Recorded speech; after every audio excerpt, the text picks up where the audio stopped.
Yo, what's up, everybody? It's your boy Gladiator, and we are here with Pokemon Unite, and we got to talk about the 5 things that I wish I knew before I started playing the game.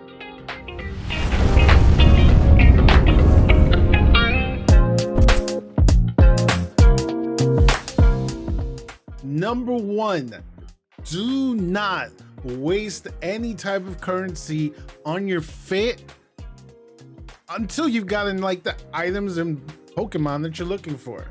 See, this one kind of hurts because who doesn't want to play a Pokemon game and just have the right fit on right from the start? But this is the problem. A lot of the currency that you're going to see in game is actually going to be the same currency that you use to buy some of those cosmetic gear.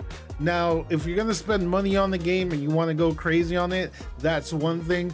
But for those people that are going to be mostly primarily playing this game free to play, every bit of currency that you get is going to matter. So please be careful what you're buying.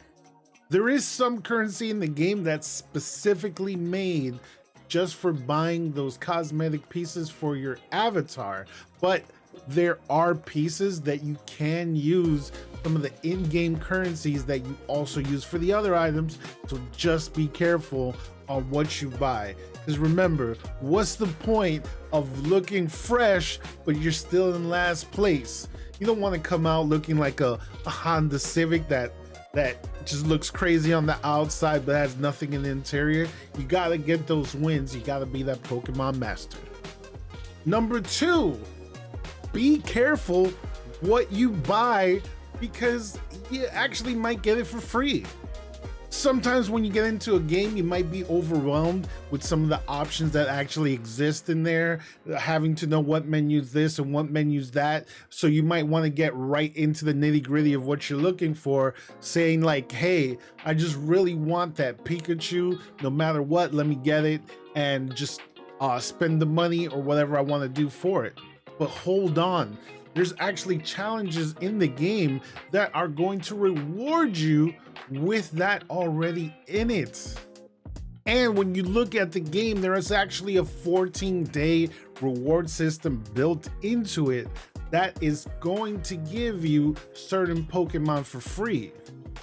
You're gonna get Alolan Ninetales, you're gonna get Cinderace, and you're gonna get Greninja. Okay, there is some good news though. If you did happen to purchase one of those Pokemon that you do get for free with the currency or with cash, however way you got it, if you do get that Pokemon free, you actually do get a refund of how much that Pokemon would cost with the in-game gold that you would have used in order to get it. So in reality, this one isn't too big of a deal, but it is something to keep in mind. If you already know you're going to get that Pokemon for free, you might want to start trying to get a different Pokemon. So in the end of the day, it kind of evens out, but at least now you have an idea, so that way you know what's going to happen moving forward. Number 3, change your FPS settings in handheld mode. So when you play it on handheld mode, what ends up happening is the game automatically defaults to 30 frames per second. Now this is compared to when you have it in dock mode. In dock mode, it's actually 60 frames per second. Now, for those of you untechy and wondering like, what is this? What are you talking about? What's this difference? Well, to keep it in layman's term, the difference between both of these 30 and 60 is within any given second, your eyes are actually fed more information. So it's gonna look smoother and you'll be able to react when an enemy just pops into your screen coming from any odd direction, and you're able to easily move out of the way because you would have seen them quicker. And as I said, it does come on default on handheld mode to stay in that 30 frames per second, but you have the option of just changing that over to 60 frames per second. And I highly recommend it, even though the game doesn't, because the game's trying to conserve your battery life, where if you can plug it in and you can play it in 60 frames per second, I tell you that's definitely the way to go to give yourself that extra little advantage at all times. Now, to get to this, you gotta press X on the home screen, go down into the settings. Right there on the first tab, you're gonna notice that it says frame rate. So go ahead and just move it over to that 60 frames per second and you're good to go. You'll thank me later. Now for tips number 4 and 5, these are a little more gameplay related and just things to think about that I really kind of wish I would have known this ahead of time. So for number 4, prioritize escaping. Now, again, like in a game where your whole thing is I want to play as a Pokemon and actually do the attacking and do the power moves and use these abilities, it might seem very tempting to see somebody with very low health and you're just chasing them down just to get that kill. But I'm going to tell you, just stop for a second. Look at your health and check whether or not, if you actually keep that engage going, if you can survive it. What do I mean by surviving it? Is there also another enemy team member there that if you get that kill, sure, you got the kill, but can then that person kill you?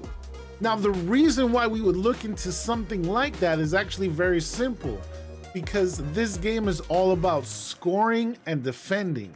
So if you go and you chase that guy and you kill him, but then you get killed instead, or also, then what ends up happening is you now are not a defender at one of the nodes. So at that point, there's nobody to defend and they're gonna score. So instead, you could have ran away, healed yourself, stayed defending to block any kind of dunks, and then just wait for the right opportunity to get those kills and score your own points. So it's definitely something to think about right off the bat, because in the beginning, you're just thinking about, hey, maybe kills gives me a lot of points, but it's really not that. It's really about the scoring. So I wish I would have paid a little more attention to that right from the start. And number 5, always be aware of Zapdos. Look, it might be really tempting to just continue down that fight for your lane or trying to stop a group of attackers from trying to dunk their points, but you gotta keep in mind, right around 8 minutes into the game where you'll see there's 2 minutes left on the marker, that's when Zapdos actually hits the field. And when he hits the field, all attention needs to be put on him. Now keep in mind, I said all attention, but I didn't say drop everything you're doing and go to Zapdos. So there's gonna be a few times when you're right by one of the scoring nodes where you could dump your points and make sure that you get that, where you can get right into the fight and not stay so far back. Because the fact of the matter is, it does take a little time to kill Zapdos. So if you can get there, sometimes at least within that first part or middle part of the battle, you might be able to change the tide because you come in with full health. But that's about some of the only reasons I would say to actually not really be paying attention and moving towards that target. And if anything, if you're the one closest to it, at least put some eyes on it. Take a look if your team is moving towards it, because you do not want to be the reason that your team didn't win, because everybody else, you left your team to be four of you guys versus 5 of theirs, and you were the odd man out. And as a little bonus tip for this one as well too, take a look at your timer and look at your Pokemon special. If you already have full special energy, you might want to save it for that 2-minute marker instead of just trying to blow it on somebody running away, because you're gonna do more for your team using your ult towards those team fights, the big team fight for Zapdos, than just blowing it on somebody trying to run away. Now, to make it clear, the reason that you're justifying this is because scoring Zapdos can win games tremendously. You see, by the time Zapdos is up, every score is going to be double the points. So when you get Zapdos and you kill everybody and you have all your points already, it's going to take all the defense of all of their nodes. So it's an instant score. So you're going to go in there, you're going to double, triple your score all within the last few minutes of the match, and that's how you can come from behind maybe 100, 200 points, and if you get Zapdos, you can win the game. So it's the last chance mechanic. You just can't let up. So fight for Zapdos no matter what. All right, y'all, so there you have it. Those are the 5 tips that I got for you guys on your journey to become Pokemon Masters and Pokemon Unite. My name is the Gladiator. You'll find me on Twitch, so if you guys have any other questions or you guys want to come and chill and talk some Pokemon, I'll be there, so check me out. Until next time, see you guys out on the battlefield. We're out.